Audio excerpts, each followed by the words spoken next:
Ховд аймгийн үндэсний сурын холбооноос жил бүр уламжлал болгон халах сурын аймгийн аврах шалгаруулах тэмцээнийг зохион байгуулдаг байна. Энэ жилийн тэмцээнд 70 орчим харваачид оролцож цэцмэргэнээ сорин өрсөлдлөө. Үндэсний сурын холбоо нь жилдээ 4 удаагийн тэмцээнийг зохион байгуулдаг байна. Үүний нэг нь халах сурын аймгийн аврах шалгаруулах тэмцээн юм. Энэхүү тэмцээнийг улсын баяр наадмын өмнөхөн зохион байгуулдаг учраас сурчид сурын спортыг сонирхон хичээлдэг тамирчдын хувьд чухал сорилго нэг ёсны бэлтгэл болдог байна. Жил ирэх тусам үндэсний өв соёл болсон сурын спортоор хичээллэх тамирчдын тоо өссөөр байгаа нь тэмцээнд оролцогчдын цар хүрээ харуулж байна. Энэ удаагийн тэмцээнд оролцогчдын хамгийн залуу нь 14 настай, хамгийн ахмад нь 60 настай тамирчин байгаа бөгөөд 12 эмэгтэй мөн улсын зэрэг золтой 14 тамирчин оролцож цэцмэргэнээ сорин өрсөлдөж байна. Энэ жилийн хувьд Ховд аймгийн сурчид багаараа улсын наадамд оролцож цэцмэргэнээ сорихоор инхүү тэмцээн явуулахын зэрэгцээ давхар бэлтгэлээ хийж байгаа юм а. Энэ жил бас төрийн наадам, аймаг орон нутгийн наадам маань бас цаг хугацааны хувьд бол зөрөөтэй байгаа. Тэгэхээр бид нар энэ жил бол Ховд аймгийнхаа нийт харваачдын бүрэлдэхүүнтэйгээр улсынхаа баяр наадамд очиж одоо Монгол улсын бүх харваачтай бас хүч сорих энэ онцлог байгаа. Нөгөө таараа бол энэ жилийн манай Ховд аймгийн аймгийн аврах шалгаруулалт тэмцээнд эмэгтэй харваачдын тоо шинээр орж иж байгаа. Эмэгтэй харваачдын тоо бол эрс нэмэгдсэн. За хүүхдийн тоос эрс нэмэгдсэн.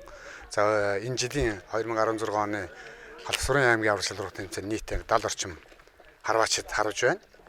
За энэхүү харваанд манай дууд сум, мөнх хайрхан сум, жаргалан сум, за мөн булган Баярлагын аймгийн булган сум гэх мэтлэнгийн одоо эргэн тойрон хэл залгаа байгаа сум орон нутгийн харваачид бас хүрэлцэн ирсэн. За зарим харваач сумдын харваачид бас хараахан ирж оролцож ямжаагүй. Ховд аймгийн үндэсний сурын холбоо нь 5 хүний бүрэлдэхүүнтэй мэрэгчүүдийн зөвлөл, ёс зүйн хорог дэргэдээ байгуулан ажиллаж байгаа нь залуу харваачидтай Монголын зан заншил өв соёл болсон сурын харвааны ёс жайгийг ойлгуулах уламжлал болгон үлдээхэд ач холбогдлоо өгч байгааг хэлж байлаа. Тиймдээ ч аймгийн аврах шалгаруулах тэмцээнд оролцогчид үндэснийхээ дээл хувцсаа өмсгөөс эхлээд сурын талбайд ёсчудтай байхыг чухалчилжээ. Энэ бол Монголын зан заншил уламжлал хадгалагдсан энэ сайхан өвийг хадгалсан соёлын өв шүү дээ. Тэгэхээр энд бол энэ жилийн наадмын бас нэг онцлог гэх юм бол бүгд Монгол дэлт, бүгд жанжин малгайтай, бүгд одоо агсуур гэж ярьдаг бидний энэ. За мөн хань цүний болттой, эрхийн өвчтэй. Тэгээ харваач одоо дөрвөн сумтай. Одоо өмнө бол бид нар хоёр ийм сумтай байсан бол одоо бол ердөөс харваач болгон нэг запас сумтай одоо 5 сумтайгаар ингэж харж байгаа нь бол энэ дэвжэн дээр яшаагийг одоо барих ийм сайхан уламжлал болгон тогтоохыг эрмэлзэж энэхүү арга хэмжээг зохион байгуулж байна.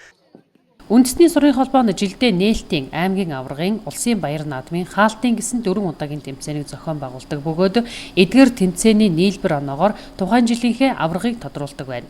Тийм ч учраас харваачид нээлтийн харваанаас хойш бэлтгэлээ тогтмол хийж амжилтаа ахиулахын төлөө ажилтдаг нь Ховд аймгийн харваачид аймагтад төдийгүй улстай амжилт гаргах нэг үндэс болж байгааг онцоллоо.